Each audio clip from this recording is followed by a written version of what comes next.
All right, this is going to be an update on my attendance to the Copa Wright versus BTC Core trial coming up in January, the biggest trial of financial history for our present time right now, where the identity of Satoshi Nakamoto will be once and for all revealed. All right, so check this out. I got a message on Twitter from Alex Moon asking me to be at the January 9th CoinGeek live stream, the Wednesday show that Kirk hosts on that show. So I'll be on there with him. That'll be, remotely, I presume, because the trial won't be till the 15th. So it's not confirmed yet whether I'll be in person at the trial or whether that's even possible. That's kind of a question mark right now, based upon the correspondence back and forth. But it looks like definitely I'm going to be on the live stream on the 9th, and we're going to be going over the Copa trial.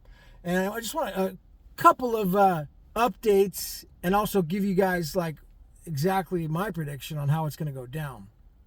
So there's on the Twitter account by Ryoshi, he's been doing some deep freaking research, and this guy's like clearly in the know. He's able to get information that I'm not able to find, and he says this is a hearsay allegation, but he says that Copa failed to prove the change claim, that the email sent by Satoshi N at vistaemail.com was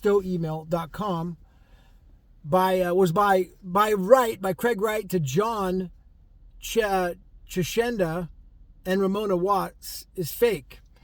Basically, the Ryoshi Twitter account makes the claim that Satoshi used this email between 2008 and 2011, and now it appears that the email was from Dr. Craig Wright.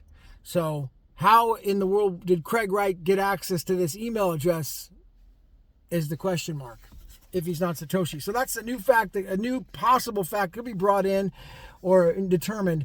But remember that these documents and determinations are nothing more right now than just words on paper. So till it gets into the trial period and witnesses become forward to then authenticate this stuff, to let's say a couple of these witnesses, John or Ramona, could be potential witnesses to this email. Did you get this email? Who was it from? Those could be people that could be brought in and then authenticate such an email.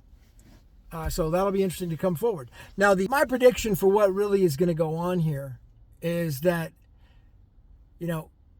Craig Wright's going to play sly, chill, like a fox, and he's somehow, some way, going to bring in a witness from the bank that held the purchase in 2008 for the Bitcoin.org website. That's what likely will happen. That's my prediction. I don't have any inside information on that, but that's exactly my forecast. You can mark this video and we'll be talking about it at the trial. If that witness comes forward, which would be somebody from, let's say, MasterCard, Visa, whatever the bank was called at that time, they would have all these certified records that they could authenticate, and it wouldn't be tampered with. It'd be like a sealed package, a sealed envelope of documents with bank records authenticated from the vice president of that bank saying, these are the records of the file at this time. Here's, shows them to the court, shows them to the other side. And then at that time, he says, yep, I was working at the bank at that time in 2008. And we had a client by the name of Dr. Craig Wright. And he, according to this record here, this transaction was sent to purchase this particular website as shown on Exhibit A here to the court. And then that witness would be then cross-examined. And, Mr. Banker, is that you is that your bank? Yeah, you worked there for 20 years. How long have you worked there? This goes on back and forth. They try to impeach the witness. They try to object to the witness and strike the documents at that point. But that's my prediction of what's going to happen. And at that point, they would roll into the copyright claim because the court would have enough to determine that it's more likely than not. And I think that's the standard that really needs to be done. It's more likely than not that he was, and it's more it's such a high standard to prove this fraud allegation that all this stuff is fraud. That all these informations are totally, bogus, and that the other side Copa was relying on. They were relying on what Craig was saying about Bitcoin SV. How are they going to prove that? They were relying on the information put out there, and what they were relying on was Bitcoin SV, and Bitcoin SV to them was a scam, and they lost money. How's that going to be proven? How's it even going to be alleged? I mean, how were they relying on it? I mean, I'm missing the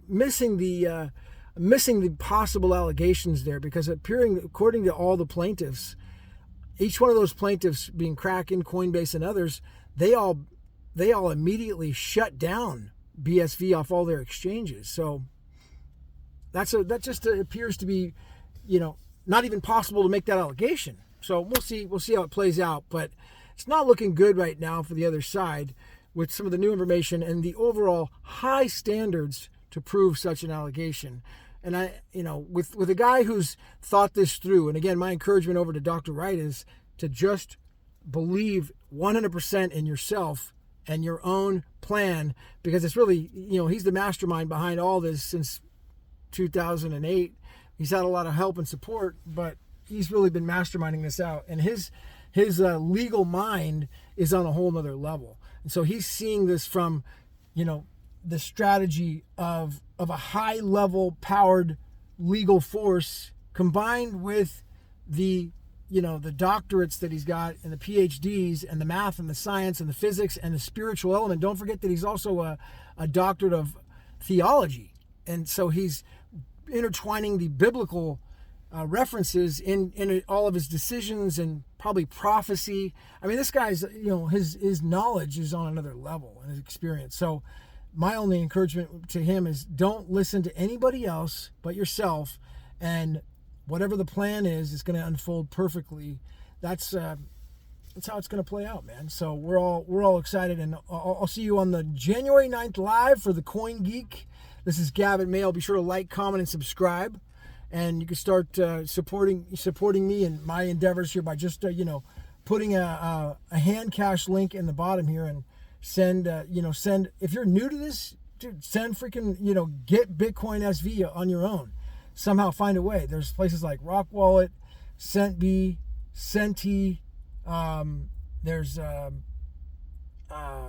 hand cash.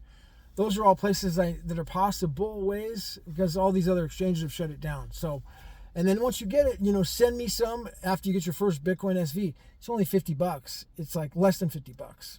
So it's a nice thing that everybody should have. Everybody should have at least one. Get one, and send me a tip on top of it after you go. And if you're abundant, send me more. Thank you. Subscribe, like, comment. This is Gavin Mail. I'll see you at the top and on January 9th. With my buddy Kurt. Look forward to seeing you, buddy. And Alex. Thank you, Alex.